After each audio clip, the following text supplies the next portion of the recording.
7 को पानी बंद हुआ है, 7 को पानी बंद हुआ, 10 की सुबह है, खेमों में पानी का एक कतरा नहीं है। अल्लाह करे ये मेरी बात आपके जहनों में उतर जाए। एक बच्ची यजीद के लश्कर से निकल के आई, छोटी सी, हुसैन के खेमे में। सैयदा ज़ैनब ने बच्ची को देखा, बुलाया, बेटी इधर आओ। बच्ची करीब आई, कहा क्या बात है? कहा कौन हो तुम हमारे काफिले में तो नहीं हो ना? तो बच्ची ने कहा वो जो सामने वाला खेमा है ना वो हमारा है। कहा तुम्हारे बाप कौन है? कहा मेरे बाप को हुर कहा जाता है। हुर वो हैं जिन्होंने हुसैन पे पानी बंद किया है, हुर वो हैं जिन्होंने हुसैन का रास्ता रोका है। उनकी बच्ची 10 की सुबह में आ जा रही है। सैयदा ज़ैनब ने बुलाया, बुला करके कहा बेटी तब तो हमारी मेहमान बन गई हो। हमारे ख़ानदान का उसूल ये है कि हमारे घर पे जो मेहमान आया करते हैं वो कभी खाली नहीं लुटाए जाते हैं। ए बेटी आज मजबूरी है, हमारे घर पे पानी का एक कतरा भी नहीं है। अगर होता तो तुझे पिला दिया जाता, अगर रोटी होती, एक लुकमा भी होता बेटी पहले तुझे दिया जाता। लेकिन आज अफसोस ये है कि हमारे खेमों में न पानी है न रोटी है जिससे तेरी मेहमान नवाजी की जाए। ये बेटी कभी वक्त मिल जाए तो मदीने आ जाना, वहां हम तेरी मेहमान नवाजी करके दिखा देंगे। अल्लाह अकबर। इतने में हुसैन की सकीना सामने से गुजरी है, आपके कानों में 2-2 बालियां थी। सैयदा ज़ैनब ने इशारा करके कहा था ज़ैनब सकीना जरा इधर तो आओ। कहा क्या बात है फूफी? कहा बेटी हमारे घर पे मेहमान बन के आई है, हमारे घर पे आज देने के लिए कुछ नहीं है, अगर तेरी इजाजत हो तेरे कान की एक बाली से निकाल के दे दो। अल्लाह अकबर। अली का घर भी क्या घर है कि उस घर का हर एक बच्चा जिसे देखो वही शेरे खुदा मालूम होता है। हजरत सकीना ने कहा था फूफी जी निकाल लीजिए। कहा बेटी तेरे कान का जेवर है, क्या तू इजाजत देती है? तब सैयदा सकीना ने कहा था फूफी जान हमें जेवर से ज्यादा मदीने वाले मुस्तफा के घर से प्यार है, हमारा जेवर चला जाए हैरत नहीं है। अगर मेहमान दरवाजे से खाली चला गया दुनिया क्या कहेगी? तभी मैंने कहा था खुद तो खाते नहीं औरों को खिला देते हैं, ऐसे होते हैं मोहम्मद के घराने। नारे तकबीर, नारे रिसालत, जिक्र इमाम हुसैन हजरत अल्लामा मुफ्ती हम्माद रजा साहब क़िबला। माशाअल्लाह, बहुत अच्छे, वाह। अल्लाह अकबर। तवज्जो है। बेटी किसकी है? हुर की। हुर कौन है? जिन्होंने पानी बंद किया। आ गई सैयदा के घर, तो आपने खाली नहीं भेजा, आपने खाली नहीं भेजा है, बल्कि अपनी बच्ची की बालियां उतार के कानों में डाली। और बच्ची जब वापस गई ना तो हजरत हुर ने देखा बेटी के कान में तो कुछ नहीं था। अब ये बालियां किधर से आ गई? बच्ची से पूछा बेटी ये कहां से लाई हो? बच्ची कहने लगी बाबा मैं सामने वाले खेमे में गई थी। तो कहा फिर? कहा उन्होंने ये बालियां दी, कह के हमारे घर से कोई खाली नहीं जाता है। तो वो कहते हैं शायद तुमने बताया नहीं होगा कि तुम बेटी किसकी हो। का पहला सवाल ही ये किया गया था कि बेटी किसकी हो, मैंने बता दिया था मैं हुर की बेटी हूं। जब इतनी बात सुनी का बेटी जानते हुए तेरे साथ ये किया? बच्ची कहती अब्बा जी अभी तूने जाना ही क्या है। का उसमें जिस खातून से मैं जाके मिली जिसे ज़ैनब कहते, जब उसने सीने से लगाया कहते अब्बा आज तक मुझे माँ के कलेजे से लग के वो ठंडक नहीं मिली है जो अली की बेटी के कलेजे से लग के सुकून मिल गया था। कहा कि उसके सीने से लग के इतना सुकून मिला। हजरत हुर घुटनों पे आ जाते हैं। बच्ची ने कहा था अब्बा जी एक बात बताऊं? कहा क्या? कहा अब्बा मैंने उस खेमे के चक्कर लगाए हैं, मैंने उस खेमे में सकीना को देखा है अब्बा, उसके होठ सूख गए थे, पानी उनके खेमे में नहीं है, रोटी उनके खेमे में नहीं है। बाबा क्या बात है, हम तो नहर के मालिक बन के बैठे हैं, बड़ी बड़ी दौलत है हमारे पास है, क्या उस घर के बच्चों को हम पानी नहीं दे सकते? उस घर के बच्चे प्यासे हैं। हजरत हुर की आंख में आंसू आए। कहा बेटी तूने क्या देखा? कहा बाजी में पालने के पास से गुजरी, जयमा कास कर लेटा हुआ है, उसके बाजू में सकीना बैठी थी, वो झूला झुला के कहती थी हुसैन कहती थी असगर सब्र कर थोड़ी देर में पानी आ जाएगा, कुछ देर में पानी मिल जाएगा। कहा बाजी मैंने देखा है कि वो जो जयमा का बच्चा था आज उसकी गर्दन एक तरफ हो गई है, आज प्यास की वजह से उसकी गर्दन लटक गई है, वो मुड़ के बहन को भी नहीं देख रहा है। अब्बा बात क्या है, हम उन्हें पानी क्यों नहीं दे सकते हैं? हजरत हुर की चीख निकल निकल जाती है। कहते बेटी एक बात तो बता दे, जरा सच बता, अगर मैं जाऊंगा तो माफी मिलेगी कि नहीं मिलेगी? अगर मैं गया मेरा गुनाह बख्शा जाएगा कि नहीं? हजरत गुर की बेटी ने कहा था, अब्बा जो मैंने देखा है वो तूने नहीं देखा है, वो इतने सखी हैं, इतने सखी हैं, अब्बा तुझे जाने में देर लगेगी, उन्हें माफ करने में देर नहीं लगेगी। अल्लाह अकबर। ये अली के घर की सखावत है, ये उनके घर की शान है। फिर मेरा इमाम जब खुतबा देने आया ना, तो एक एक जुमला हुर के दिल के पार हो गया, क्योंकि बेटी का बयान ही हुर के दिल में जगह बना चुका था। अब हुसैन के जुमले अब उस पे मोहर का काम कर रहे थे। मेरे इमाम ने कहा, जिसे जन्नत चाहिए मेरे हाथ में हाथ दे दे। खुदा की कसम ये जुमले हुर के दिल में घर कर गए और दौड़ के आके कहने लगे, हुसैन माफी मिलेगी? मेरे इमाम ने फरमाया, नाम क्या है? कहा मेरी माँ ने मेरा नाम हुर रखा है। कहा इसका माना क्या है? कहा आजाद। फरमाया जा हुसैन तुझे जहन्नम से आजाद करता है, हुसैन तुझे जहन्नम से आजाद करता है। उतरे नहीं, घोड़े पे बैठे हुसैन। माफी तो मिल गई, अब कफारे का भी मौका दे। क्या करना? का तेरे नाम पे जान देनी है, इजाजत दे, मैं जाना चाहता हूं। मेरे इमाम ने कहा हुर जाओगे? कहा हाँ। फरमाया जाओ फिर, खुदा हाफिज। हुर जब मैदान करबला में आए, अमर इब्ने साद, भाई मैं अगर आफाक भाई के साथ रहता हूँ, तौफीक भाई के साथ रहता हूँ, तौसीफ साहब के साथ रहता हूँ, अल्लामा इस्माइल साहब के साथ रहता हूँ, मैं इन तमाम को अगर इनके साथ रहता हूँ तो मुझे मालूम होगा कौन कितने पानी में।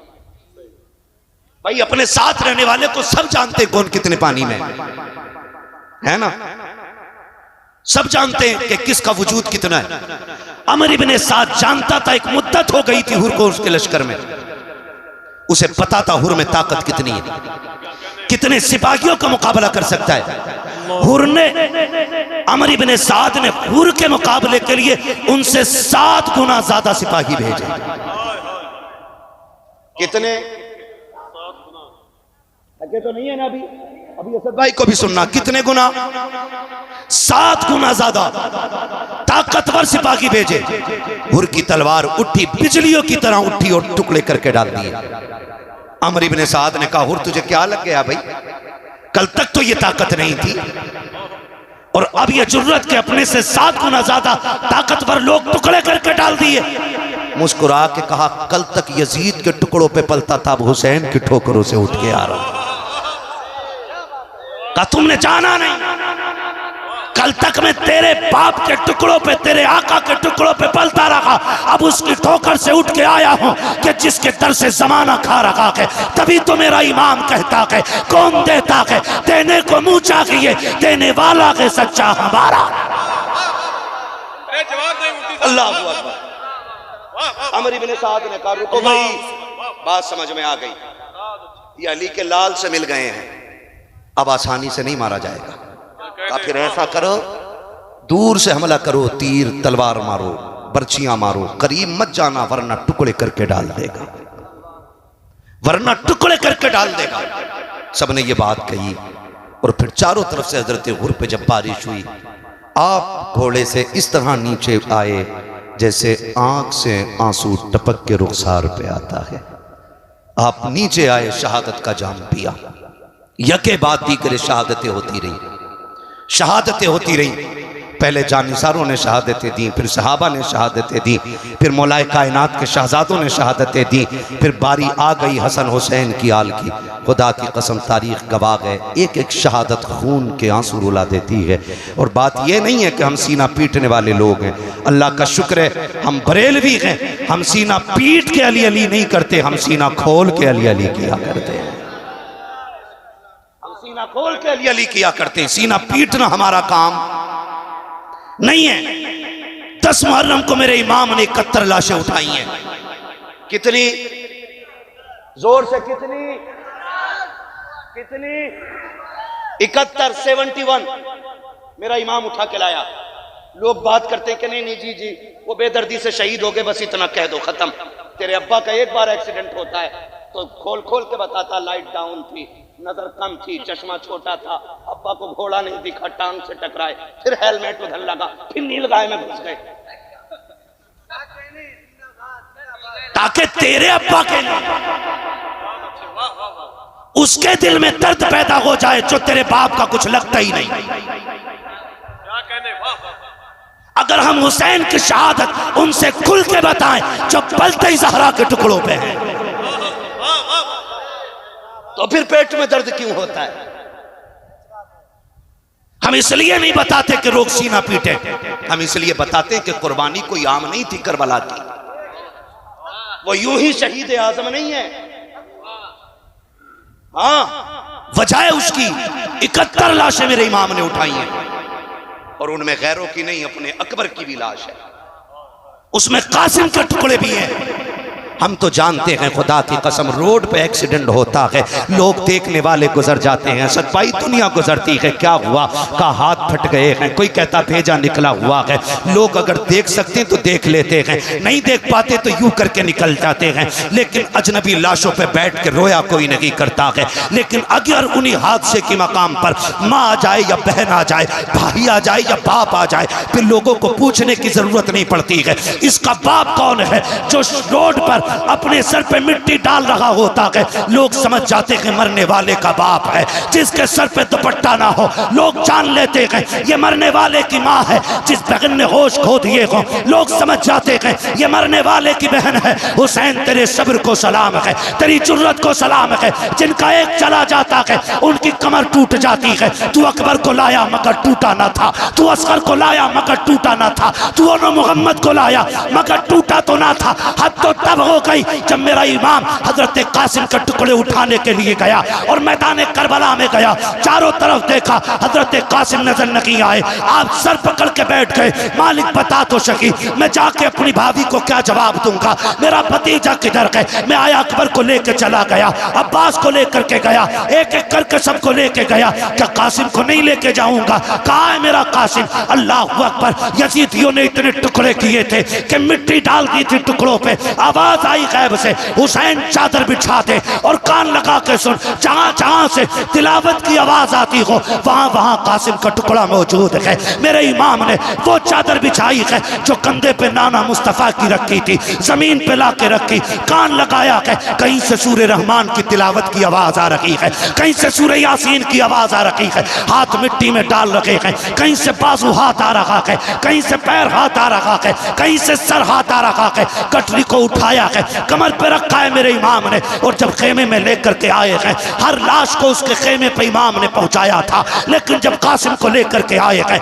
उनके खेमे में लेकर के नहीं गए, बल्कि उनकी लाश को लेकर के उम्मे फरवा को नहीं बताया, बल्कि अपने खेमे में ला के रखा। सैयदा सकीना आ जाती है, बाबा जी भैया कहाँ है? कहा बेटी जाओ, जाकर के बड़ी अम्मी को खबर कर दो कि चचा ने बुलाया है। सैयदा ज़ैनब, सैयदा सकीना गई है, बड़ी अम्मी जान आपको बाबा बुला रहे हैं। हजरत ज़ैनब आई है, बैठ जाती है। इमाम मेरे इमाम ने कहा था भाभी पूछोगी नहीं कासिम कहाँ है? अल्लाह अकबर। देखो तो सही, अली के घर का सब्र देखिए। खुदा की कसम, कटरी को देख के कहा था उम्मे फरवा ने कि यही तो मेरे कासिम की लाश है। कहा तुम्हें कैसे पता? कहा माओ को पूछने की जरूरत नहीं पड़ती, खुशबू बता देती है बेटे जहां हुआ करते हैं।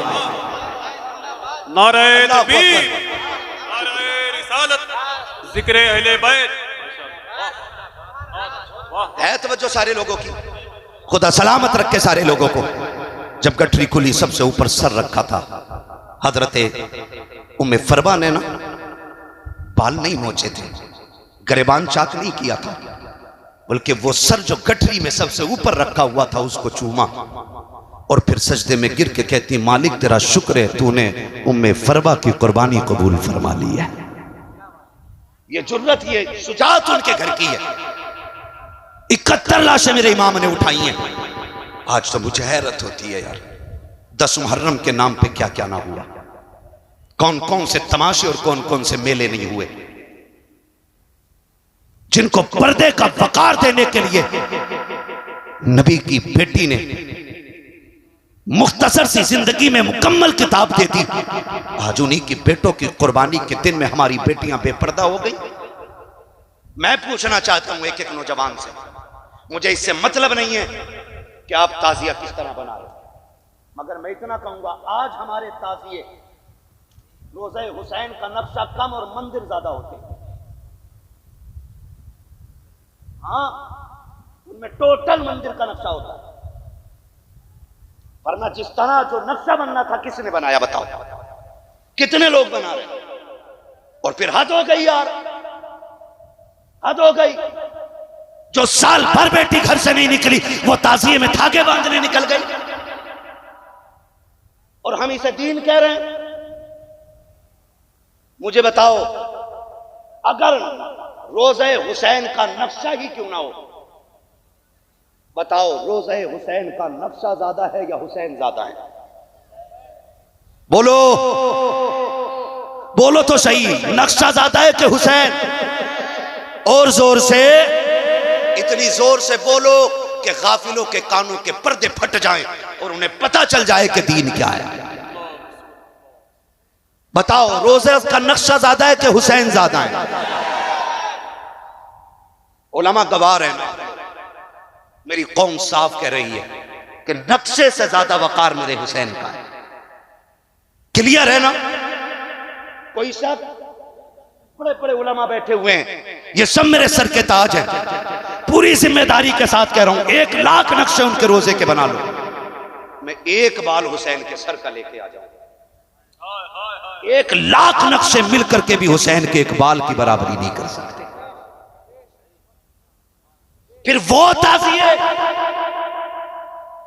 जिन्होंने इस्लाम का नक्शा ही बदल डाला। मैं उन बेवकूफ कायदीन की बात नहीं कर रहा हूं जो पढ़ते कुछ हो रहे हैं और समझते कुछ हो रहे हैं, और फिर गुमराही के लिए भी फतावे रज़विया का हवाला देते हैं।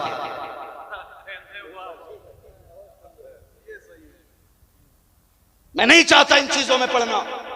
हमारी कौम के पहले से बहुत टुकड़े हो चुके हैं, हम मजीद इन्हें टुकड़ों में ना बांटिए।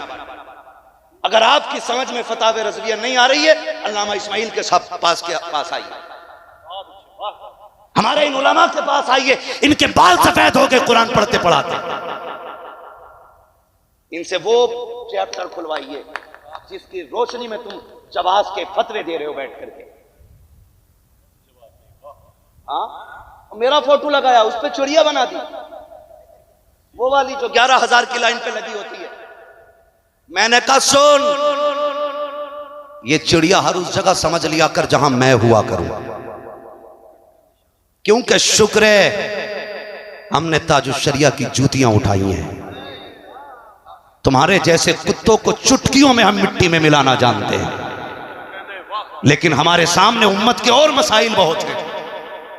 हम उन्हीं मसाइल पे बात करना चाहते हैं। आपसे कहूंगा नौजवानों, किसी ऐसी गवार के धोखे में मत आना जो फतावे रज़विया का हवाला दे करके हमारी कौम के ईमान का सौदा करने लग जाए। मेरा उसूल है यार, मैं आईना को दिखाऊंगा दाग चेहरे के, जिसे खराब लगे सामने से हट जाए। हमें चापलूसी करनी नहीं आती है। हुसैन की महफिल है, उन्होंने जान दी है तो फिर जान की परवाह हम भी नहीं करेंगे। बस इतनी तो करोगे, धमकियां दोगे, गुंडे भेजोगे मारने के लिए, इससे ज्यादा तुम्हारी औकात कुछ भी नहीं है। और जिन गुंडों पे तुम कूदते हो ना, ऐसे गुंडे हमारी गलियों में प्लास्टिक बीनते हैं। औकात क्या है तुम्हारी और तुम्हारे गुंडों की? हम मौलाए कायनात के मानने वाले लोग हैं। और हैदर कर्रार से किसी ने कहा था, हुजूर एक सिपाहियों का दस्ता साथ रख लें। कहा क्योंकि दुश्मन बहुत है, हिफाजत रहेगी। तब मेरे मौला ने क्या कहा था? फरमाया था अगर मौत आ जाएगी तो 7 ताले भी अली की जान नहीं बचा पाएंगे। और जब तक मौत का वक्त नहीं आया है, पूरी दुनिया जितना चाहे जोर लगा ले, मौत से पहले अली को कोई नुकसान नहीं पहुंचा सकता। आपसे भी कहना चाहता हूं, सच्चे पक्के बरेलवी बनिए, खाली चादर के लुटेरे बरेलवी ना बनिए। एक तो भाई इस चीज पे तकरीर कर गया कि औरतें क्यों नहीं आनी चाहिए मदार पे। धंधा कर बैठे लोग। नाम नहीं लूंगा मैं, नाम लूंगा तो जबान भी खराब होगी, महफिल भी खराब होगी। बचा इन सारे लोगों से, ये खुराफाते हुए। और बस क्या कहिएगा, बस समझने की आप कोशिश करें। मुझे बस ये बता दे, याद रही वो बात, रोज़े हुसैन का नक्शा बड़ा है या हुसैन बड़े हैं? जिनका अकीदा वही बोले, कौन बड़े हैं? हुसैन बड़े हैं। मान लिया इतना। अब अगली बात कहूं, अल्लाह करे ये बात दिल में उतर जाए, ठीक है ना? कभी दास्तान करबला फिर सुन लीजिएगा। जब लोग मिंबर पे पढ़ने और बोलने वाले कम हो तब, है ना। आज लंबी कतार है और वक्त भी मेरा मुकम्मल हो चला है। बस मैं आखिरी बात अर्ज कर रहा हूं, जरा कह दें या हुसैन। नहीं नहीं, आवाज नहीं निकली, जरा बोलें या हुसैन। बड़ी मेहनत से जलसे होते हैं और कोशिश ये रहती है इनमें कुछ लेके हम जाएं। अगर कुछ नहीं लेके गए ना तो फिर तब्दीली नहीं आएगी कौम में। आपको नेकियां मिल जाएंगी, आपको अल्लाह जन्नती बना देगा। ये फसाइल अपनी जगह है, लेकिन तब्दीली नहीं आ सकती है। तब्दीली तभी आएगी जब अमल करने के लिए बात सुनी जाए, ठीक है ना। अगर आवाज है गले में तो बोलें जरा, बताइए रोजा बढ़ा के कि हुसैन बढ़े? और जोर से कौन? मुहर्रम की 10 तारीख है, 71 लाशें मेरे इमाम ने उठाई हैं, खुद सवारी पे सवार है। कहा ज़ैनब, कहा जी भैया, कहा सुनो मेरी शहादत पे बाल ना नोचो, मेरे इंतकाल पे गरेबान चाक ना करना। फरमाया बहन मेरी लाश पे बेपर्दा मत आ जाना। एक तारीख की कोई लकीर मुझे लिखी हुई एक लाइन दिखा दो जिसमें यह लिखा हो हुसैन बाल नोच करके, ज़ैनब बाल खोल करके हुसैन की लाश पे आई हो।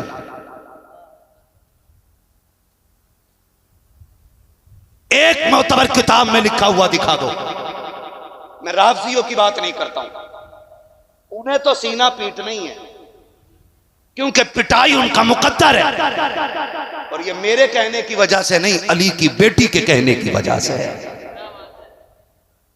क्या कहा था आका हुसैन? कहते अगर मैं शहीद हो जाऊं तो मेरी कब्र पर, मेरे जिस्म पर आपको बेपर्दा नहीं आना है। और आखिरी जुमले थे, ज़ैनब मुझे सजदा बचाना है, तुम्हें मां फातिमा का पर्दा बचाना है।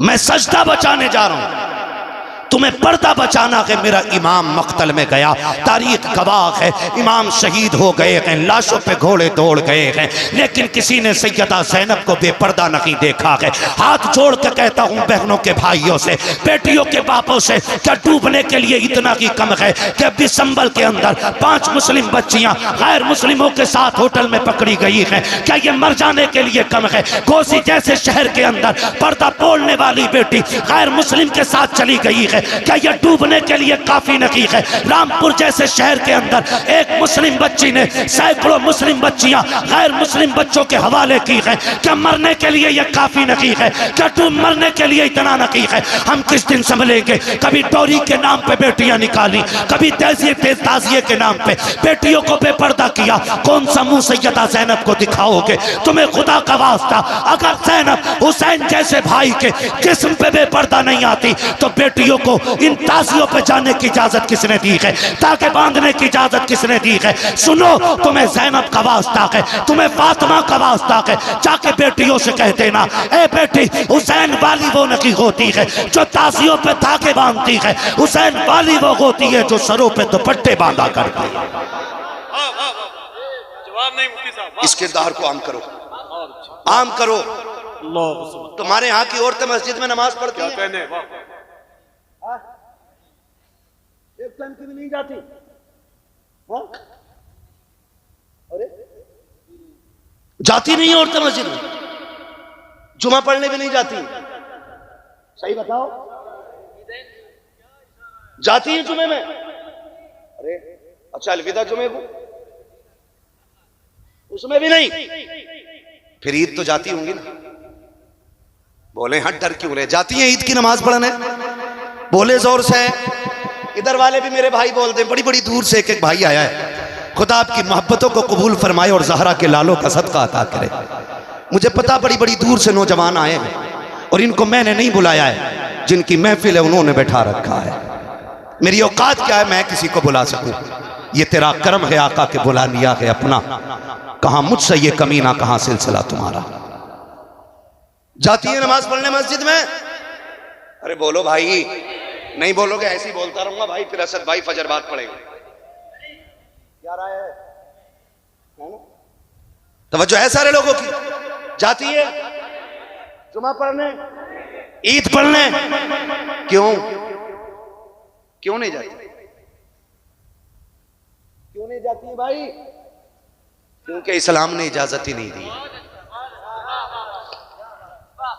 क्यों इजाजत नहीं दी? ताकि इनकी इज्जतें महफूज रह सके। जबकि मस्जिद में कोई नापाक नहीं आता मुफ्ती साहब, सारे ही पाक आते, सारे ही अल्लाह की इबादत करने के लिए आते। लेकिन शरीयत ने बेटे की इज्जत का इतना लिहाज किया। सिर्फ ज़ोहर असर नहीं है, मगरिब भी है और अंधेरी वाली इशा भी है, फिर उठने के बाद की फजर भी। कई इतनी नमाज अंधेरे की भी है। मर्द औरत एक जगह जमा होंगे तो फितने के उठने का शायबाग है। शक है कहीं बेटियों की इज्जतों पे आंच ना आ जाए। अगर किसी के घर की इज्जत एक बार चली जाती है तो फिर वापस नहीं आती है। मैं पूछना चाहता हूँ दलाल पीरों से और दलाल मुरीदों से, जो इस्लाम 5 वक्त की नमाज के लिए मस्जिद में जाने की इजाजत नहीं देता, वो ताजिए पे धागे की इजाजत कैसे देगा? वो मेले की इजाजत कैसे देगा? वो जाकर के नजर मारने की इजाजत कैसे देगा? जाओ हर बेटी से कह दो, अगर तुझे हुसैनी बनना है तो ताजिए पे चढ़ावा ना चढ़ा, बल्कि मुसल्ला बिछा, 100 रकात नफल पढ़, फातिमा की रूह को बख्श दे। करबला वाला भी राजी होगा, मदीने वाला भी राजी।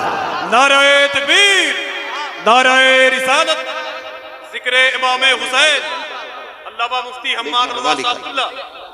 वाह वाह वाह वाह, अरे जवाब नहीं मुफ्ती साहब। इतना लट फेरते अगर आज होते तो उमर फारूक आजम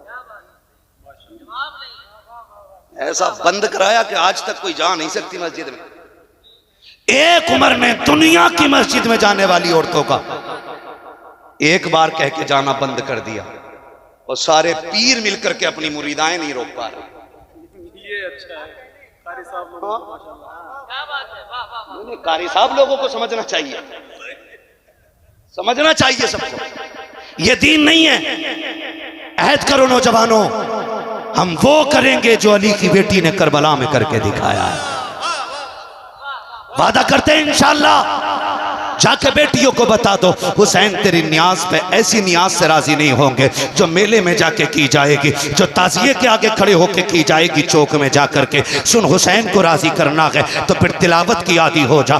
पूछना चाहता हूँ एक एक बेटी से, जाओ बताओ तो सही पर्दा किसे कहते हैं? मैंने बड़े बड़े पर्दों वाली बेटियां देखी हैं, बड़े मैंने उसूल के घराने देखे हैं। अगर एक बेटे का इंतकाल हो जाता है तो माँ के दुपट्टे का पता नहीं होता है, बहन के कपड़ों का ख्याल नहीं होता है। मगर ज़ैनब तेरे हौसले को सलाम है, शरीयत की पाबंदी को सलाम है। तूने खातूने जन्नत की बेटी होने का हक अदा किया है। ओनो मोहम्मद के लाश पर घोड़े दौड़ते रखे लेकिन पर्दा नहीं छूटा है। सगे भाई की लाश पर घोड़े दौड़ गए लेकिन पर्दा नहीं छूटा। खानदान की लाशों को घोड़ों तले रौंद दिया गया लेकिन पर्दा नहीं छूटा। और अगली बात करने लगा हूँ, जब खेमों को लूटा जा रहा था तब अली की बेटी मगरिब की नमाज पढ़ रही थी। जब खेमे चलाए जा रहे थे तब ईशा की नमाज पढ़ रही थी। कोई अली की बेटी ने बता दिया, हम दुनिया के लिए नहीं, हम तो खुदा के लिए दुनिया में तशरीफ लाए।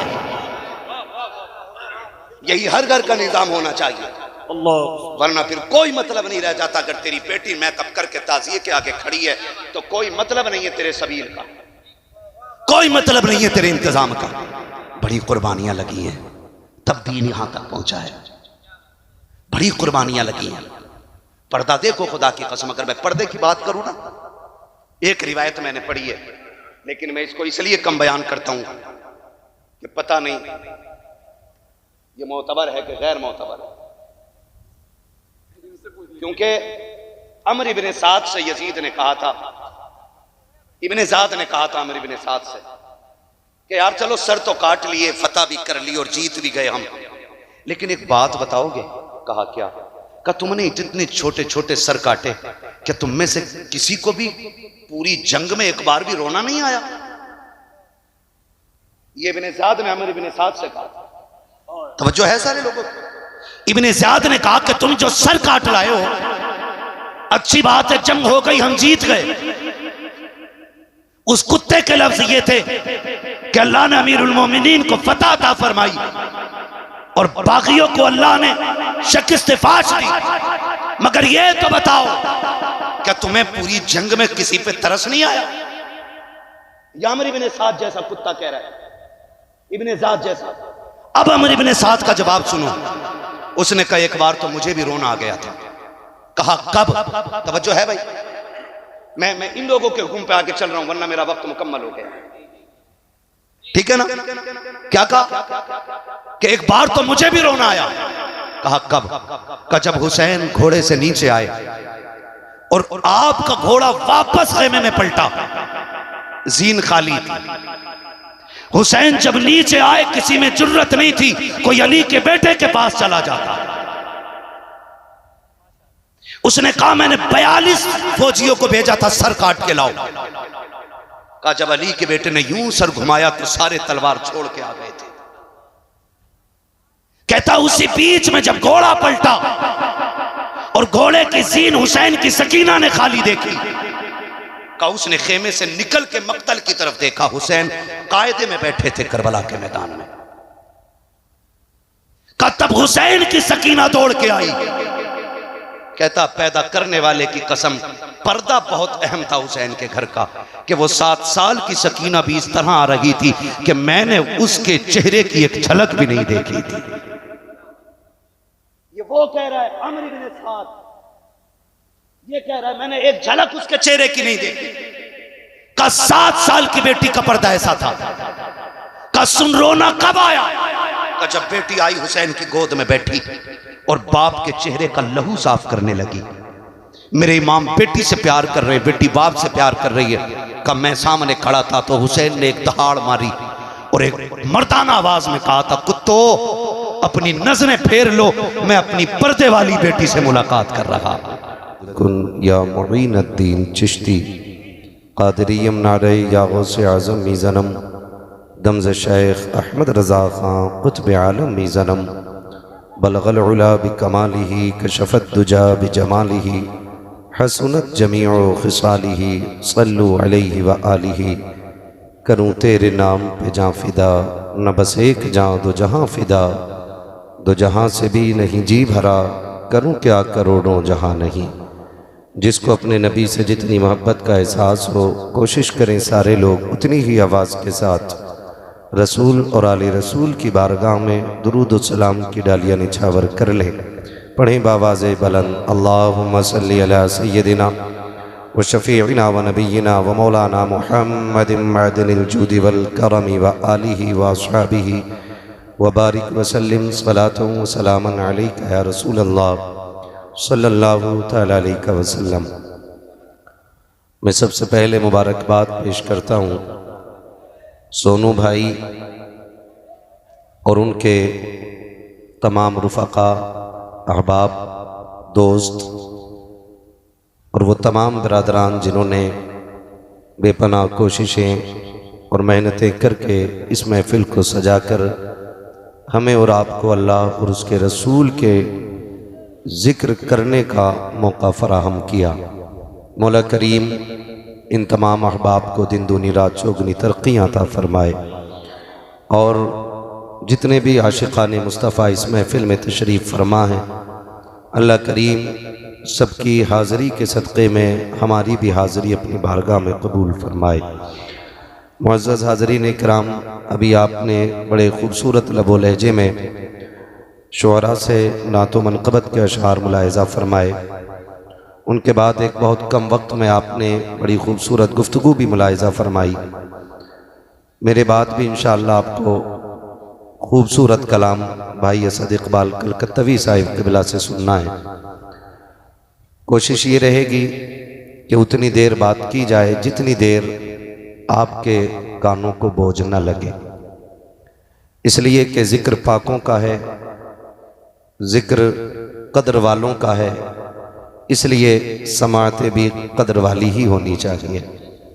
मैं नहीं चाहता कि उनके ज़िक्र को इस तरह सुना जाए कि जैसे कुछ सुना ही नहीं, क्योंकि ज़िक्र उन अजीम हस्तियों का मैं करूँगा कि जिनका तारुफ बरेली के इमाम ने इस तरह कराया कि सुबह तैबा में हुई बट्टा है बाड़ा नूर का, सदका लेने नूर का आया है तारा नूर का, मैं गदा तू बादशाह भर दे प्याला नूर का, नूर की सरकार नूर दिन दूना तेरा दे डाल सदका नूर का, तेरी नस्ल पाक में है बच्चा बच्चा नूर का, तू है ऐने नूर तेरा सब घराना नूर का, तू है ऐने नूर तेरा सब घराना नूर का। मुअज़्ज़ज़ हाज़रीन इकराम, दिली मुबारकबाद में यूँ भी पेश करूँगा कि आपने मुहर्रमुल हराम के इस मुबारक महीने की अजीम कुर्बानी का यूँ एहतराम किया कि ना कोई तमाशा करके, ना कोई ढोल की महफिल लगाकर, ना कोई बाजे गाजे की रस्में सीधी करके यहाँ महफिल लगाई, बल्कि एक महफिल इसलिए सजाई है ताकि हम करबला वालों का भी जिक्र सुन सके, साथ में मदीने वालों का भी जिक्र सुन सकें। और ये सबसे बड़ी बात है कि हम अपने असलाफ का जिक्र इसलिए करते हैं ताकि उनकी ज़िंदगी से हमें जीने का शऊर हासिल हो जाए। हम अपने बुज़ुर्गों की बातें इसलिए करते हैं ताकि अपनी ज़िंदगी को उनकी ज़िंदगी में डालने की कोशिश करें, वरना सिर्फ वाक़यात सुनाना मकसूद नहीं होता है। वाक़या सुना और अनसुना कर दिया, इससे कोई बेहतर नतीजा नहीं निकलने वाला। मज़ा तो तब है कि जब उनकी ज़िंदगी के साँचे में अपनी ज़िंदगी को ढालने की कोशिश की जाए।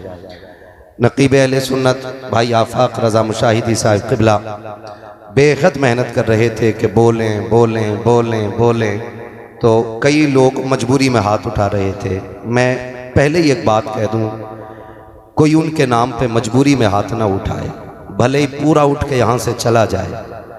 यहाँ सिर्फ वो बैठे कि जो मेरे लिए ना आया हो, असद भाई के लिए ना आया हो, आफाक भाई के लिए ना आया हो, सैफ रज़ा के लिए ना आया हो, समीर रज़ा के लिए ना आया हो।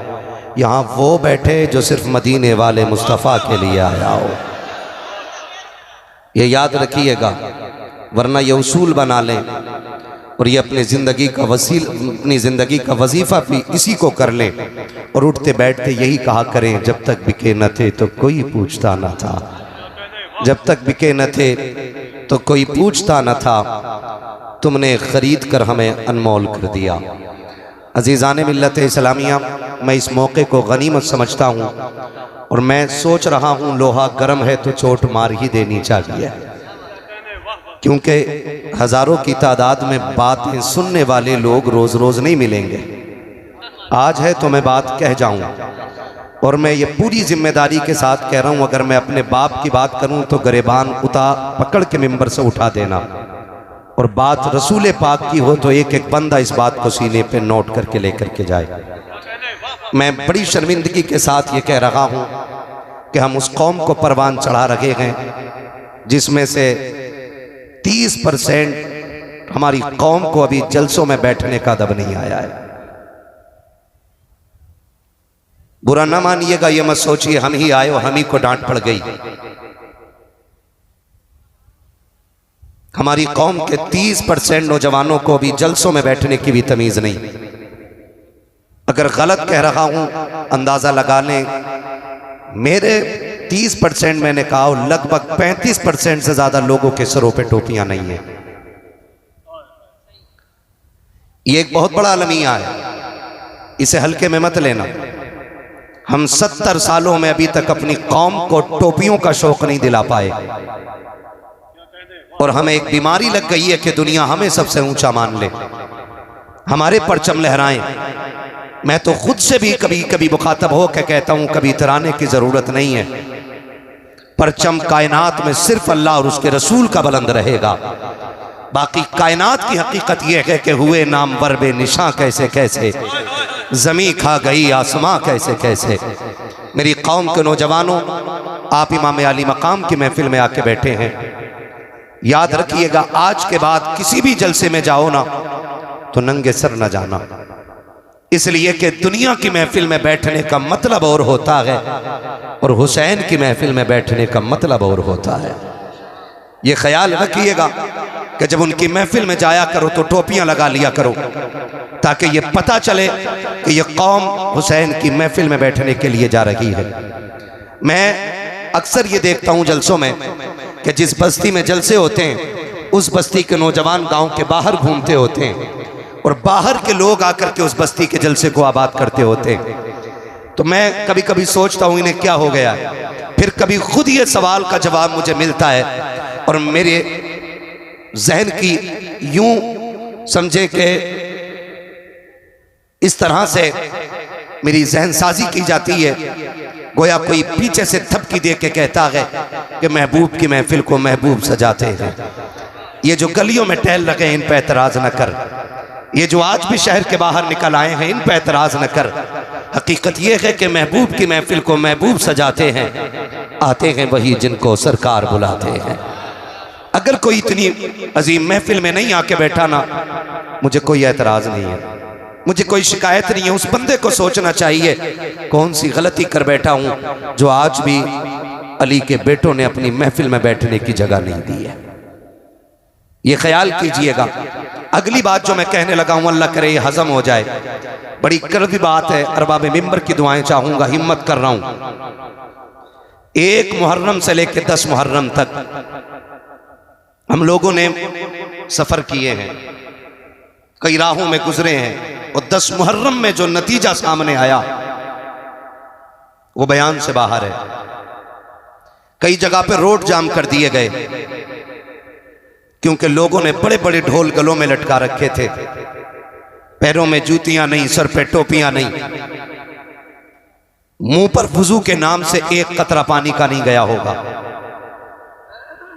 और ढोल बजा करके सबसे बड़ा हुसैनी का दावा, हुसैनी होने का दावा कर रहे थे। सिर्फ एक सवाल करना चाहता हूं,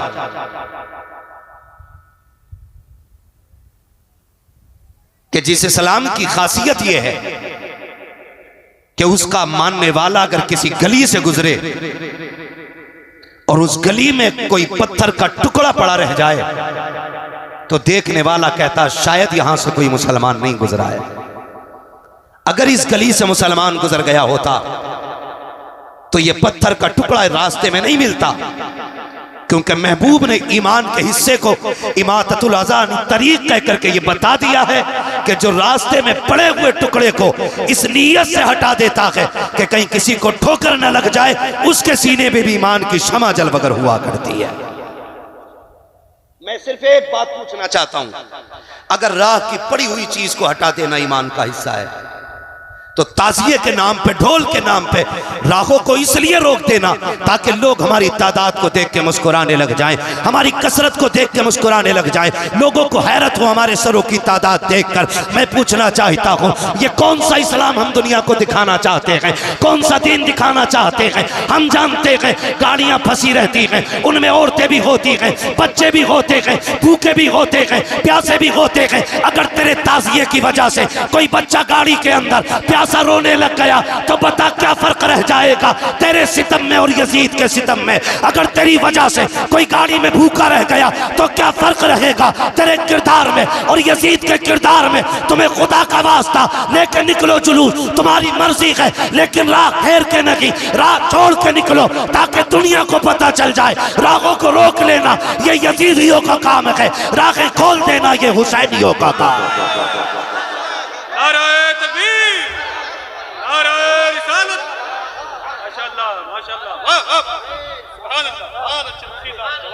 भाई माफ कीजिएगा, बातें मेरी कड़वी हैं, लेकिन किरदार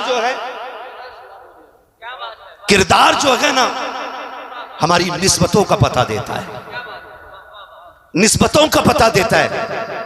आज पूरी कौम लग गई है, माफ कीजिएगा, जिसको आला हजरत सरकार ने हराम कह दिया, हर बरेलवी पे लाजिम है कि वो हराम माने। मुत्तफिक है इस बात से? कितने लोग बरेलवी हैं, जरा हाथ उठा के बता दें। सारे ही बरेलवी हैं, ठीक है ना? तो बस अब हाथ नीचे कर लें, अपने उलमा की आप बातें माने। अगर ये कहते हैं कि रुक जाइए तो रुक जाइए, अल्लामा तौफीक साहब अल्लाह सलामत रखे, बड़ा काम इनके उलमा की जमात मिलकर के कर रही है, बड़ा काम कर रही है, अल्लाह इस जमात को सलामत रखे और हमारी पूरी जमात को इसी तरह दीन की तबलीग करने की अल्लाह तौफीक अता फरमाए। हाँ, हम वो काम करें जिससे ये लगे कि हुसैन के मानने वाले अच्छे अखलाक वाले होते हैं। करेंगे इंशाअल्लाह, वही काम कीजिएगा कि जिससे कोई ये ना कहे हुसैनी ऐसे होते, हुसैनी ऐसे होते। डॉक्टर इकबाल ने कहा था, यूं तो सैयद भी हो, मिर्जा भी हो, अफगान भी हो, तुम सभी कुछ हो, बताओ कि मुसलमान भी हो। हम अपने रवैयों को देखें, हम अपने किरदार को देखें और अपने हालात को देखें। याद रखिएगा, सिर्फ 10 दिन हुसैन के नहीं है, 365 दिन हुसैन के। बोलें सुभान अल्लाह। इतना आहिस्ता ना बोलें कि मौलवी को नींद आ जाए, और इतना जोर से भी ना बोलिए कि पुलिस पकड़ के ना ले जाए, है ना। मैं जहां तक जानता हूं असद भाई, अभी तक मैंने किसी जलसे में नहीं देखा कोई जोर से सुभान अल्लाह कहने की वजह से मर गया हो, है ना। मरता भी नहीं है कोई। अगर डर ना हो मौत का तो फिर बोले या हुसैन। क्या बात है नौजवानों, आज इतना गला खोल के हुसैन का नाम लें कि आवाज बैठ जाए, ताकि कल सुबह उठें तो चाय इशारे से मांगे। अम्मी के हो क्या गया, कहना अम्मा जो पैसे वाले थे वो उनके नाम पे पैसे लुटा रहे थे, मेरे पास कुछ नहीं था, मैं जहरा के लालों पे आवाज लुटा के आ गया हूं। कम से कम इतनी तो कुर्बानी दे के जाइएगा। हाँ, इतनी कुर्बानी जरूर दे के जाइएगा, वरना अल्लाह सलामत रखे हमारी कौम को। हजरत जहां नहीं बोलना चाहिए वहां बहुत बोलती है, और जब नहीं बोलना चाहिए तब बहुत बोलती है। अभी पूरा स्टेज खड़े होकर छुपा रहा था, चुप जाओ भाई चुप जाओ, लेकिन चुप ही नहीं रहे थे। एक बंदा बता दो जो यहां बैठ के मिंबर पे उसने ये नहीं कहा हो बोलो। पहले ऐलान से लेकर के मेरे नाम तक सबने कहा बोलो बोलो बोलो, लेकिन हम बोलने को तैयार नहीं, कहीं बिजली का बिल ज्यादा ना आ जाए। हम उस उत्तर प्रदेश में रहते हैं जहां पे सांस लेने का भी बिल देना पड़ रहा है। हाँ, मुझे इलेक्शन नहीं लड़ना है, वरना मैं एक एक टॉपिक पे बात करने की हिम्मत रखता हूं, लेकिन मैं गैरों को बाद में समझाऊं, पहले अपनों से निपट लूं। मेरा एक उसूल है भाई, मेरी तकरीर तबे यार को बेचैन करती है, सबब क्या है वही कहता हूं जो दिल पर गुजरती है। बहुत गौर से मेरी बात सुनिएगा, कोई काम ऐसा ना करे। 365 दिन हुसैन के, बोलो है कि नहीं। 5 वक्त की अजानें हुसैन की हैं, अजान का हर कलमा हुसैन का है, कलमे का हर हर्फ हुसैन का है। और अगर करीब से देखें तो इबादत में चागत हुसैन की है, सज्दों में लज्जत हुसैन की है।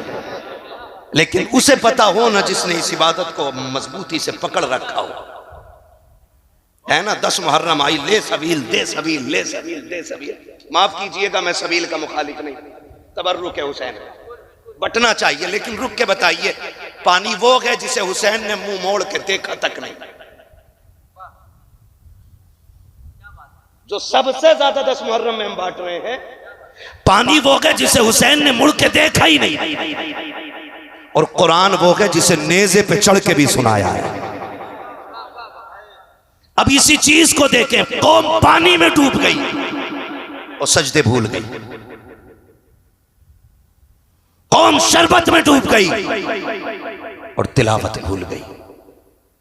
मैं ये नहीं कहता सबील ना बांटो, मैं ये भी नहीं कहता हलीम ना बनाओ, बनाओ, लेकिन जानते हो बनाने वाला दोपहर तक मेहनत करे और खुद भी मस्जिद में जाए और सबील हुसैन के नाम का हो, हलीम हुसैन के नाम का हो, खाने वाले सारे जुहर की नमाज पढ़ के आए हो,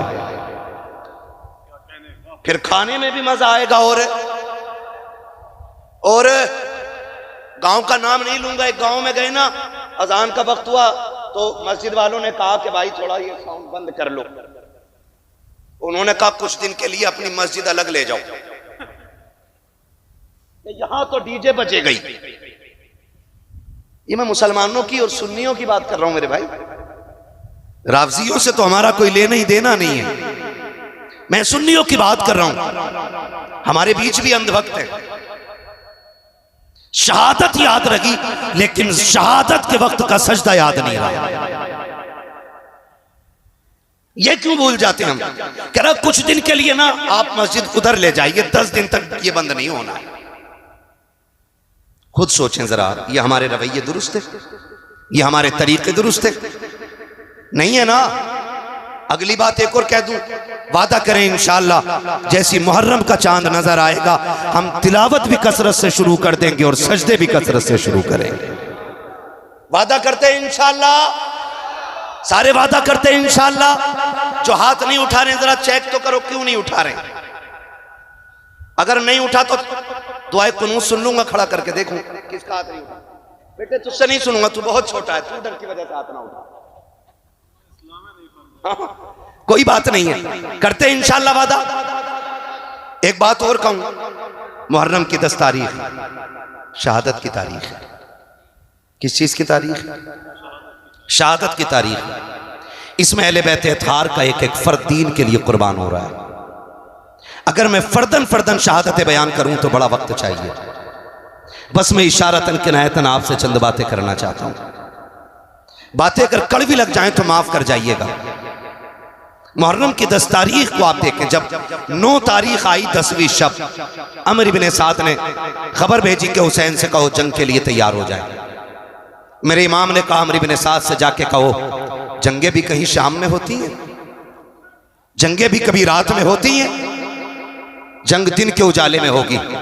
उससे कहो कि जंग शाम में नहीं, अगर उसे जंग करनी है तो कल करें, हमें आज रात की मोहलत दी जाए, आज रात की मोहलत दी जाए। अमर बिन साद ने सोचा शायद हुसैन इसलिए इजाजत मांग रहे हैं कि तैयारी जंग की नहीं होगी, तलवार तेज होगी, तीरों की धारें तेज होंगी, नेज़े संभाले जाएंगे, नौजवानों को प्रैक्टिस कराई जाएगी तलवार चलाने की।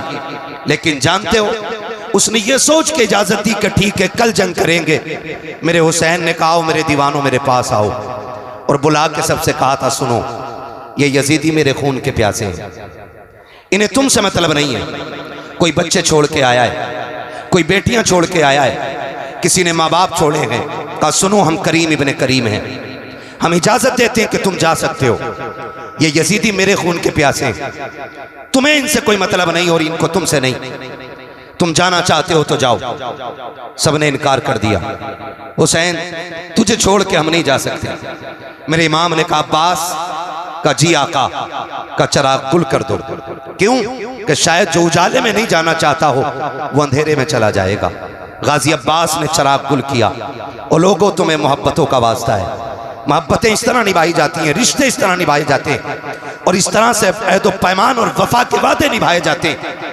मेरे हुसैन ने ना हालत जब चिराग बुझ गया, थोड़ी देर के बाद का अब्बास का जी आका का आप जरा चिराग रोशन करो। चिराग रोशन हुआ ना, फर्क इतना था कि जब चिराग बंद किया गया था आंखें सूखी थीं, और जब चिराग जलाया गया तो आंखें भीग चुकी थीं। आंखें भीगी हुई देखी, कहा गया नहीं कोई। जब इतनी बात कही ना तो मेरे हुसैन का सबसे बूढ़ा सहाबी, सबसे बूढ़ा सिपाही, जिसको दुनिया हबीब इब्ने मज़ाहिर कहती है, आपकी उम्र शरीफ उस वक्त 72 या 76 साल थी। आपकी कमर झुकी हुई थी। आप अपनी जगह से उठे, तलवार निकाली, आका हुसैन के कदमों में रखी और रख के कहते हुसैन अगर आपको ये लगता है कि मेरी सफेद दाढ़ी देख करके लोग आपकी जमात को कमजोर समझेंगे तो हुसैन वापस न भेज, रही मेरी तलवार ये, इससे मेरा सर कलम कर दे। मेरे इमाम ने कहा चाहते क्या हो? कहा हुसैन सबका यही फैसला है, जिएंगे तो तेरे साथ जिएंगे, मरेंगे तो तेरे साथ रहेंगे। मेरे इमाम ने कहा कि ये तुम्हारे खून के प्यासे नहीं है, तुम जा सकते हो। कहा हुसैन अगर नाना ने कयामत में पूछ लिया मेरा बेटा प्यासा था और तुम उसे छोड़ के चले आए थे तो हम क्या जवाब देंगे? मेरे इमाम ने कहा परेशान ना हो, वादा करता हूं कयामत में नाना से कह कह के एक एक को जन्नत दिलवाऊंगा, कह कह के एक एक को नाना से जन्नत दिलवाऊंगा। कहा हुसैन हमें जाना ही नहीं है। फिर मेरे इमाम ने कहा फिर जाओ इबादत करो, हो सकता है अब ये जिंदगी की आखिरी रात हो, अब इससे बड़ी रात शायद हमें इबादत के लिए ना मिल सके। ये बात मेरे इमाम ने कही। फिर हर खेमे में सजदा भी हो रहे थे, तिलावत भी हो रही है, किसी को जान की परवाह न की, किसी को खानदान की परवाह न की, किसी को अहल वयाल की परवाह न की। सारी कौम जितने भी सिपाही हैं, पूरा काफिला अल्लाह की इबादत में लग जाता है। किसी का सजदे में सर है, किसी के लबों पे तिलावत कुरान है। अल्लाह अकबर, फजर का वक्त करीब आया है। मेरे इमाम ने हजरत अली अकबर को बुलाया था। का अकबर कहा जी बाबा कि जब मौलाए कायनात थे तो इमाम हसन अजान पढ़ते थे, नमाज अली पढ़ाया करते थे। जब बाबा का विसाल हो गया फिर अजान मैंने पढ़ी है, नमाज भाई हसन ने पढ़ाई है। आज हसन नहीं है, नमाज मैं पढ़ाऊंगा, अजान अकबर आपको पढ़नी है। अकबर जाओ अजान पढ़ो और आते आते मैदान करबला का मंजर भी देखते आना, पूरे मैदान का जायजा भी ले लेना। हजरत अली अकबर गए हैं, आपने जाकर के अजान पढ़ी है, अजान पढ़ के फारिग हुए हैं। आप जब मैदान करबला को देखने के लिए निकले हैं और आपको हिचकियों की आवाज आई है, आपने उधर रुख किया है जिधर से रोने की आवाज आ रही थी। आपने जाकर के क्या देखा, कोई खातून है जिन्होंने अपनी चादर का आधा हिस्सा पकड़ रखा है, करबला की जमीन को साफ करती जा रही है। वापस पलट के आए हैं। मेरे इमाम ने कहा था अकबर क्या तुम देख आए करबला का मैदान? का जी बाबा देख लिया है। का क्या क्या देखा है? का सब कुछ देखा है, लेकिन आज अजीब चीज देखी है। का क्या देख के आए हो? का बाबा करबला के मैदान में एक खातून को मैंने रोते देखा है, और सिर्फ रो नहीं रही थी बल्कि दुपट्टे से मैदान करबला की सफाई कर रही थी। इतना मेरे इमाम ने सुना है, आंखों में आंसू आ गए। अली अकबर ने कहा था बाबा मैंने कोई ऐसी बात न कही, आप रोए क्यों हो? कहा बेटे अकबर तुझे नहीं पता है, तूने जिसे करबला में देखा है वो कोई आम खातून नहीं बल्कि मेरी माँ फातिमा ज़हरा मदीने से चल के करबला आ चुकी है।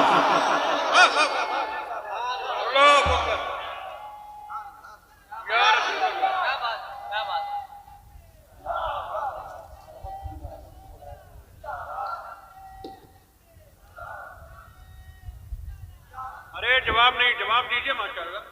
मुझे हैरत होती है, लोग खातून जन्नत की बात करते हैं, वो कैसे आ सकती हैं? वो कैसे आ सकती हैं?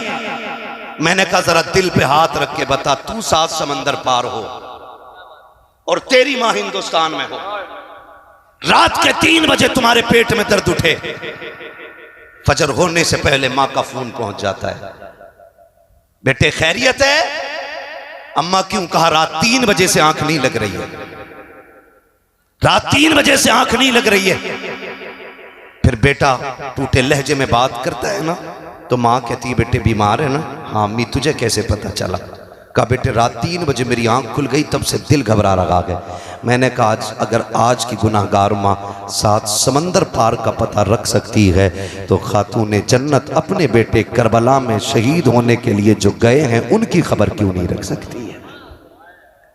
मुझे तो हैरत होती है लोगों पे। कहा अकबर तुमने जिसे देखा है ना वो कोई आम खातून नहीं, मेरी माँ फातिमा ज़हरा है। कहा वो करबला में आ चुकी हैं, तारीख गवाह है। फजर पढ़ी, फजर के बाद का वक्त है, सुने खुद नहीं खाते हैं गैरों को खिला देते हैं, ऐसे होते हैं मोहम्मद के घर आने वाले, ऐसे होते हैं मोहम्मद के घर आने वाले। बहुत गौर से सुनिएगा, फजर के बाद का वक्त शुरू हुआ। एक बच्ची यजीदी खेमों से निकल करके हुसैन के खेमे में आ गई। है तवज्जो सारे लोगों की? भाई कुर्सी के चक्कर में ना पड़े, ये कुर्सी बड़े बड़ों को खा गई और इसकी लंबी उम्र नहीं होती आरिफ भाई, उम्र बड़ी मुख्तसर है इसकी। एक टांग टूट जाए तो बैठने वाले की तोड़ देती है, ये बैठने वाले की तोड़ देती है। हम प्लास्टिक की कुर्सी वाले नहीं, हम तो आयतुल कुर्सी वाले लोग हैं। जो इस कुर्सी पे बैठे 2 फीट उठता है, जो आयतुल कुर्सी को साथ लगा ले वो रोज उड़ के जाके अल्लाह के आसमान तक चला जाया करता है। ये आयतुल कुर्सी का उरूज है। तवज्जो है सारे लोगों की? जिसको जहां जगह मिल गई है बैठ जाइए भाई। मैं देख रहा हूं एक कुर्सी पे 3 बैठे हुए हैं, कुर्सी पे भी सितम है। कुर्सी ने संभाल रखा है तो ज्यादा हिलिएगा नहीं, वो टूट सकती है। तवज्जो है सारे लोगों की? कौन सा वक्त शुरू हुआ?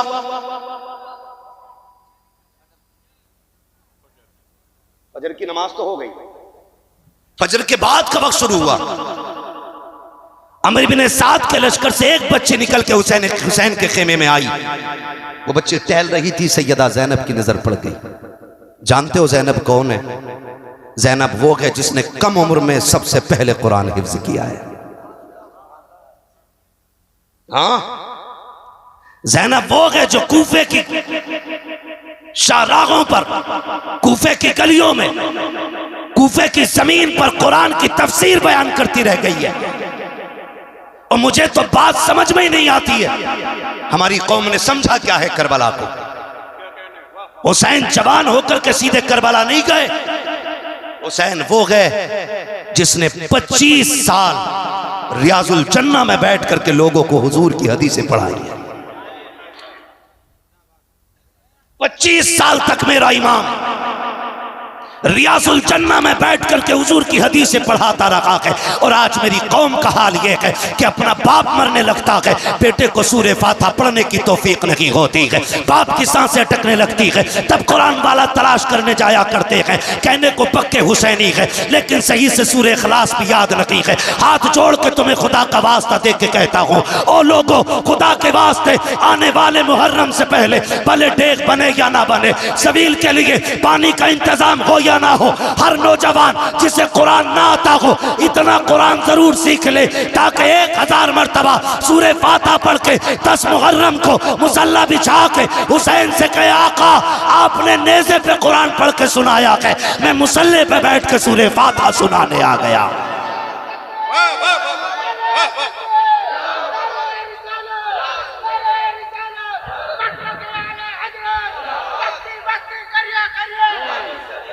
करेंगे इंशाअल्लाह, सीखेंगे कुरान, वादा करें इंशाअल्लाह, और नियत कर लेंगे तो इंशाअल्लाह कामयाबी मिल ही जाएगी, मिल ही जाएगी। हमने उन्हें मोबाइल चलाते देखा जिन्हें हिंदी नहीं आती। हाँ, एक कह रहा मुफ्ती अम्माद की तकरीर भेज दो, जिसे ये नहीं पता उधर कोई बैठा है क्या। तो हम लोग अंग्रेजी में मोबाइल चलाना सीख जाते हैं, तो क्या हमें कुरान पढ़ना नहीं आ सकता है? बोलो, आ सकता है कि नहीं आ सकता है? वादा करते हैं ना आज हुसैन के नाम पे, आने वाले 10 मुहर्रम से पहले इंशाअल्लाह हम कम से कम सूरे फातिहा जरूर सीख लेंगे, और जितना ज्यादा से ज्यादा सीख सको सीख लो, वरना हमारी कौम का हाल यही है अलमिया भाई, हमारी कौम का हाल यह है, मस्जिद में 2 रकात पढ़ने जाता जिस दिन दूल्हा बनता। हाँ भाई, तो सुबह जब तक आए ना निकल के ना, दूल्हा इमाम निकल के ना आए ना, खड़ा रहता। क्यों? कि नियत नहीं बताई अभी किसी ने, नियत नहीं बताई है। एक को नियत बताई, नियत को बता दी, दे सजदे पे सजदा, सजदे पे सजदा। ये मेरे साथ का हादसा है, मैं किसी और की नहीं बता रहा हूँ, मेरे साथ का हादसा है भैया। वो नियत सलाम ही नहीं फेर रहा है, पीछे वाले कह रहे कब सलाम फेरेगा, तो सजदे में कह रहे आके थोड़ी देर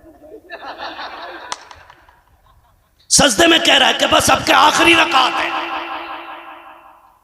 ये हमारे दूल्हाओं की कंडीशन है। फिर गाड़ी घर से निकली है, 4 कदम चली थी कि हादसे का शिकार हो गई। माँ ने सर पे खाक डाली, बाप तड़प जाता है, हाय बेटे के हाथ की मेहंदी नहीं छूटी थी, अभी सेरे के फूल नहीं टूटे थे, बेटे की जिंदगी का कारवां उजड़ गया है। खुदा की कसम खा के कहता हूँ, इतना कुरान सीख लो कि घर से दूल्हा बन के भी निकलो, अपने ऊपर आयतुल कुर्सी पढ़ के दम कर लो। अल्लाह की इज्जत की कसम, अगर वो राजी हो गया, जब तक लौट करके ना आओगे मौत भी तुम्हारे करीब नहीं आ सकती है। यह हकीकत है। हमारी कौम को नमाज नहीं आती, नमाज नहीं आती। हसन हुसैन उसमें भी बड़ा शीन। ऐसे बाबे हमारे बड़ा लंबा झंडा लगाया एक ने, उस पे लाल कलर का झंडा और उस पे लिखवाया हरे कलर से या हसन। बड़े शीन से वो इलाज कर रहा है वो लोगों का। नहीं, पूछे ना इन उलमा से पूछे। इतना कुरान तजवीद की रियायत से याद करना फर्ज है जितने से नमाज मुकम्मल हो। ये याद रखिएगा, ये नमाज जनाजा नहीं है एक ने पढ़ ली तो सबकी उतर गई। ये नमाज जनाजा सबको अपनी अपनी नमाज याद होनी चाहिए। करेंगे इंशाअल्लाह। अगली बात करूं, अगर तैयार हैं आप तो बोलें जरा सारे या हुसैन।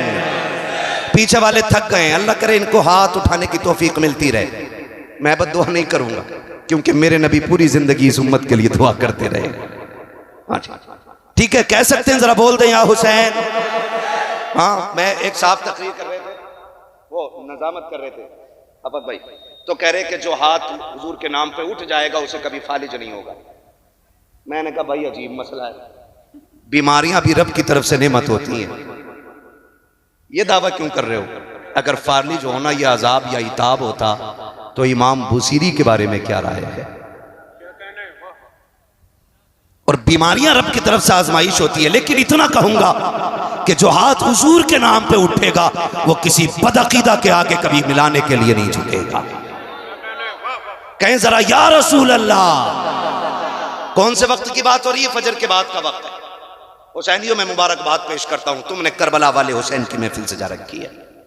तुम उनकी महफिल में आके बैठे हो जिनकी चौखट से आज तक कोई खाली गया ही नहीं है। बरेली से मेरा इमाम कहता कौन देता है, याद है आपको? कौन देता है, देने को मुंह चाहिए, देने वाला है सच्चा, देने वाला है सच्चा। हमारा नबी, पानी कौन सी तारीख को बंद हुआ था? डर के ना बोलो, ये बात हमने मौलवी से नहीं, ये बात हमने अपनी अम्मा से चूल्हे पे सीखी थी। हाँ, ये बात हमने अपनी मां से चूल्हे पे सीख ली थी कि करबला में 7 तारीख को पानी बंद किया गया था। कितनी तारीख को? और जोर से, कितनी तारीख को? ये आवाज उन तक जरूर जानी चाहिए जिन्हें नई तहकीक का कीड़ा है। हाँ, कितनी तारीख को? हर सुन्नी हुसैनी बोले कितनी तारीख को? एक साहब तो कह रहे हुसैन गुस्ल करके करबला में गए थे। नई नई किताबें लाते निकालते। ठीक है जी, हम आला हजरत वाले लोग हैं जी, और जो आला हजरत कह गए वही हम मानने वाले लोग हैं। अब उनकी बात को रद्द करने के लिए उनसे बड़ा हजरत लेके आओ तो हम मानेंगे। उनकी बात को रद्द करने के लिए किसी चुटपुंजिया हजरत की नहीं मानेंगे। बस सीधी सी बात है। जब मेरा इमाम लिखता है कि हुसैन 3 दिन के भूखे प्यासे करबला में शहीद किए गए, तो गोया इमाम ने कहा कि वो भूखे भी थे और प्यासे भी थे। तो कितनी तारीख को पानी बंद हुआ? जरा जल्दी बोले, सलामत रहें। कितनी तारीख को? 7, 8, 9, 10। 9 तक कितने दिन बने? 3, 7, 8, 9, और फिर चौथा दिन 10। सही बोल रहा हूं ना? हिसाब ठीक है मेरा? चौथा दिन ये 10 आया।